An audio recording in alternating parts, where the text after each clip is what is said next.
जैसा कि आपको मालूम ही है कि 12 राज्यों और केंद्र शासित प्रदेशों में एसआईआर शुरू हो चुकी है।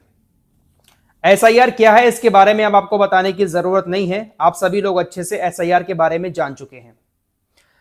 आपके एरिया के बीएलओ आपके घर आए होंगे, आपको भी इस तरह का एक फॉर्म दिया होगा। अगर नहीं दिया है तो आने वाले कुछ दिनों में आपके घर आपके बीएलओ साहब आकर आपको इस तरह के 2 फॉर्म देंगे।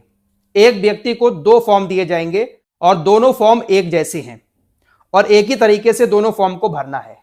जो भी डिटेल डाली जाएगी एक फॉर्म में, वही डिटेल हमें दूसरे फॉर्म में डालनी है और उसके बाद बीएलओ साहब को देकर उनके सिग्नेचर करवाकर एक अपने पास रखना है और एक कॉपी बीएलओ साहब को देनी है। अब सबसे बड़ी प्रॉब्लम यह है कि ये फॉर्म तो हमें मिल चुके हैं, लेकिन बहुत सारे लोग ऐसे हैं जो इनको ठीक से भर नहीं पा रहे हैं। गांव एरिया में तो लोग एक दूसरे के पास भाग रहे हैं कि इसमें क्या डिटेल देनी है, कौन कौन से डॉक्यूमेंट्स इसमें लगाए जाएंगे, कौन कौन से डॉक्यूमेंट्स की डिटेल इसमें भरी जाएगी। वैसे तो ये फॉर्म बहुत आसान है, बहुत आराम से आप इसको अपने घर पर भर सकते हैं, लेकिन फिर भी लोग काफी ज्यादा परेशान हो रहे हैं। तो आइए मैं आपको बहुत आसान तरीके से इस फॉर्म को भरना बताता हूं, कैसे भरा जाएगा। आपको भी किसी की जरूरत नहीं पड़ेगी। आपके घर अगर बीएलओ साहब फॉर्म लेकर आएंगे, आप खुद ही अपने घर पर इसको बहुत आराम से भर सकते हैं, जो तरीका मैं आप लोगों को बता रहा हूं। इस फॉर्म को भरने से पहले आपको 2003 की एसआईआर यानी 2003 की वोटर लिस्ट निकलवानी पड़ेगी। वोटर लिस्ट का जो पहला पेज होगा जिसमें सारी डिटेल दी होगी, आपकी विधानसभा क्या है, आपका जिला क्या है, तो वो पेज आपको निकलवाना है और आपका नाम जिस पेज नंबर पर है वोटर लिस्ट में, वो पेज आपको जरूर निकलवाना है। वो कैसा होगा मैं आपको अभी आगे दिखा रहा हूं। और ये 2003 की वोटर लिस्ट आपको कहां से मिलेगी? आपके बीएलओ साहब जो आएंगे उनके पास ही होगी। पहली चीज, आप उनसे लेकर फटाक से उसकी फोटोकॉपी करवा लें। अगर बीएलओ साहब के पास नहीं है और बीएलओ साहब आपको नहीं दे रहे हैं, तो एक लिंक मैं डाल रहा हूं डिस्क्रिप्शन में और कमेंट बॉक्स में। पहला कमेंट है, उसमें एक लिंक होगा, उस लिंक पर आप क्लिक करके पहले आप अपने डिस्ट्रिक्ट का नाम डालें, उसके बाद आपका जो विधानसभा है उसका नाम डालें। सर्च करेंगे, पूरी लिस्ट आपके सामने आ जाएगी। आपका जो गांव है, आपका जो एरिया है, उसका नाम भी आपको देखने को मिल जाएगा। डाउनलोड के ऑप्शन पर क्लिक करके कैप्चा डाल के डाउनलोड आप वोटर लिस्ट को 2003 की कर सकते हैं। हालांकि ये जो लिंक मैं डाल रहा हूं ये सिर्फ उत्तर प्रदेश के लोगों के लिए है। बाकी लोग अगर डाउनलोड करना चाहते हैं तो इलेक्शन कमीशन की वेबसाइट पर जाकर 2003 की वोटर लिस्ट एसआईआर डाउनलोड कर सकते हैं। उसकी कॉपी निकलवाकर आप अपने पास रखें, उसके बाद ही इस फॉर्म को भरें। एक और जरूरी बात, फॉर्म भरने से पहले आप अपने इस फॉर्म की फोटोकॉपी जरूर करवा लें, क्योंकि अगर यह फॉर्म भरते टाइम गलत हो गया तो आपको दोबारा दूसरा फॉर्म नहीं मिलेगा। क्योंकि ये जो फॉर्म आ रहा है ये हमारे फोटो के साथ आ रहा है, जो हमारा फोटो पुराना वाला वोटर लिस्ट में था उसी फोटो के साथ और हमारे नाम के साथ आ रहा है। अगर यह गलत हो जाता है तो दूसरा फॉर्म आपको नहीं मिल पाएगा। इसलिए इसको भरने से पहले कम से कम 2 फोटोकॉपी जरूर निकलवाकर एक्स्ट्रा रख लें। अगर एक गलत हो जाता है फॉर्म तो हम दूसरे फॉर्म को ठीक से भर सकें। आइए अब मैं आपको इसको भरना सिखाता हूं। भरना कैसे है, कुछ इस तरीके का फॉर्म देखने को मिलेगा। आपकी फोटो जो पुरानी वाली वोटर लिस्ट में थी वो यहां पर देखने को मिलेगी। आपको यहां पर अपनी नई फोटो लगानी है, जो आपने अब खिंचवाई होगी पासपोर्ट साइज फोटो, वो यहां पर लगानी है। आपका नाम और आपकी विधानसभा, आपके क्षेत्र का नाम पहले से ही यहां पर प्रिंट किया हुआ होगा। तो सबसे पहले आपको अपनी यहां पर डेट ऑफ बर्थ लिखनी है, जन्म तिथि।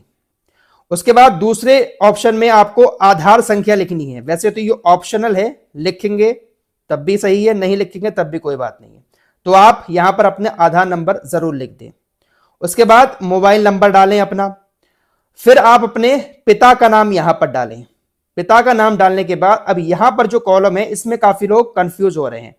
पिता अभिभावक का ईपीआईसी संख्या यदि उपलब्ध हो। अब ये ईपिक नंबर क्या है ये जानना बहुत जरूरी है। आपके जो फादर हैं, आपके जो पिताजी हैं, उनको भी इस तरह का एक फॉर्म मिला होगा। तो आप यहां कॉर्नर पर जाकर देखेंगे आप अपने फादर के फॉर्म पर, तो यहां पर ईपीआईसी नंबर उनका लिखा हुआ होगा। अगर यहां पर नंबर नहीं लिखा हुआ है तो आपके वालिद का जो पहचान पत्र है, आपके पिता का जो वोटर आईडी कार्ड है, तो उस वोटर आईडी कार्ड पर ये ईपिक नंबर लिखा होगा। इंग्लिश में ईपिक लिखा जाएगा और ऐसे लिखा होगा ईपीआईसी। तो ये नंबर आपको यहां पर डालना है। पिता अभिभावक का ईपीआईसी नंबर।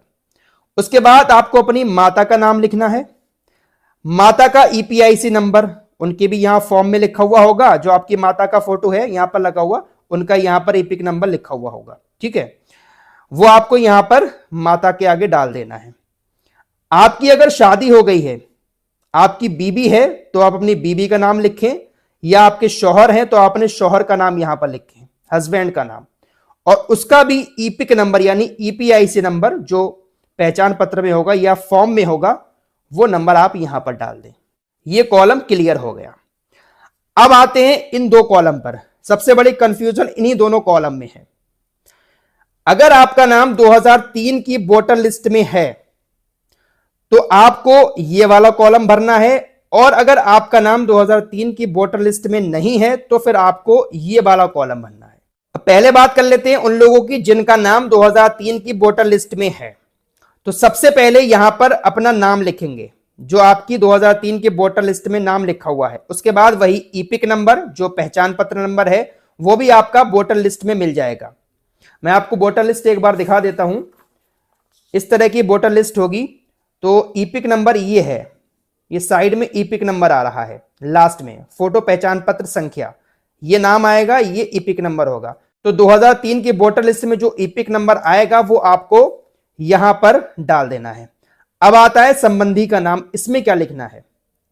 संबंधी के नाम में अगर आप मर्द हैं तो आपको अपने पिता का नाम लिखना होगा, संबंध लिखना होगा पिता, जिला क्या है आपका वो लिखना होगा, राज्य क्या है आपका उत्तर प्रदेश या मध्य प्रदेश जो भी है वो लिखना होगा, विधानसभा आपकी क्या लगती है विधानसभा का आपका नाम लिखना होगा। उसके बाद आता है विधानसभा निर्वाचन क्षेत्र की संख्या। ये क्या चीज है, यहां पर क्या चीज लिखनी है? इसके लिए आपने जो वोटर लिस्ट निकलवाई होगी उसका जो पहला पेज होगा उस पेज पर आपको यहां पर लिखा हुआ दिखेगा विधानसभा क्षेत्र की संख्या। जैसे मेरी 41 दिखा रहा है तो आपकी जो संख्या होगी वो कॉर्नर पे ही लिखी होगी। आपको यहां पर अपने विधानसभा निर्वाचन क्षेत्र की संख्या लिखना है। उसके बाद भाग संख्या, भाग संख्या भी आपको यहां कॉर्नर पर देखने को मिल जाएगी। ये पहला पेज है वोटर लिस्ट का 2003 की। आपकी जो लिस्ट होगी आपका यहां पर भाग संख्या कुछ और हो सकता है, तो आपको यहां पर भाग संख्या लिखनी है। उसके बाद क्रम संख्या, क्रम संख्या में आपको अपना नाम ढूंढना है कि आपका नाम कौन सा है, और उसके बाद ये जो क्रम संख्या लिखी है ऊपर, ये क्रम संख्या है।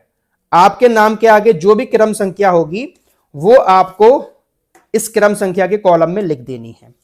बस आपको इतना ही करना है, ये कॉलम नहीं भरना है अगर आपका नाम 2003 की वोटर लिस्ट में है।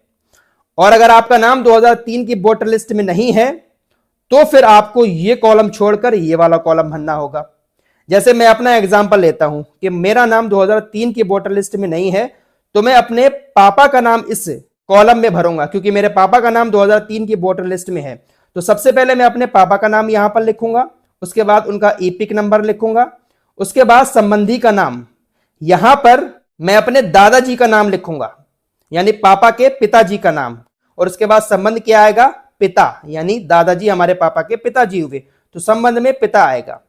जिला लिखा जाएगा, राज्य का नाम लिखा जाएगा, और वही विधानसभा क्षेत्र का नाम। उसके बाद यही मैंने आपको अभी यहां बताया था जो निर्वाचन क्षेत्र की संख्या, भाग संख्या और ये क्रम संख्या। तो ये कॉलम भी ऐसे ही भरा जाएगा। तो सेम ऐसे ही दोनों कॉलम भरे जाएंगे। अगर आपका नाम 2003 में है तो ये वाला कॉलम भरें, और नहीं है तो अपने पापा की डिटेल इस कॉलम में भरें। तो इस तरीके से आप बहुत आसानी के साथ घर पर ही अपने इस फॉर्म को भर सकते हैं। किसी के पास जाने की जरूरत भी नहीं पड़ेगी। बस आपको 2003 की वोटर लिस्ट निकलवानी है, उसका पहला पेज निकलवाना है, और उसके बाद पीडीएफ में आपका नाम जिस पेज नंबर पर होगा वो पेज नंबर निकलवाकर अपने इस फॉर्म के साथ उसको अटैच कर दें। चाहे आपका नाम 2003 की लिस्ट में है या नहीं है, लेकिन इस वोटर लिस्ट को आप फॉर्म के साथ जरूर अटैच करें। और अगर आपका नाम 2003 की लिस्ट में नहीं है तो आप अपना एक आईडी प्रूफ भी इस फॉर्म के साथ लगाएं। बीएलओ साहब आपको बता देंगे, नहीं बता रहे हैं लेकिन फिर भी आपको एक आईडी अपनी लगानी है, चाहे वो पासपोर्ट हो या बैंक पासबुक हो या कोई भी ऐसा सरकारी डॉक्यूमेंट्स, वो आप अपने इस फॉर्म के साथ अटैच करके बीएलओ साहब को दें, उनके सिग्नेचर कराकर एक कॉपी जो है वो अपने पास भी रखें। 2 फॉर्म भरे जाएंगे, दोनों एक जैसे होंगे। तो बहुत आसान है, किसी के पास जाने की जरूरत नहीं है, और इसको भरना बहुत जरूरी है, इसको हल्के में ना लें, बहुत जरूरी है इसको भरना। अगर आप इसको नहीं भरेंगे तो हो सकता है कि आपका नाम वोटर लिस्ट में ना आए, हो सकता नहीं है आएगा ही नहीं, और अगर नाम नहीं आएगा तो शायद आपको अपनी नागरिकता साबित करने में भी दिक्कत आ सकती है। इसलिए इस फॉर्म को हल्के में ना लें, जरूर भरें।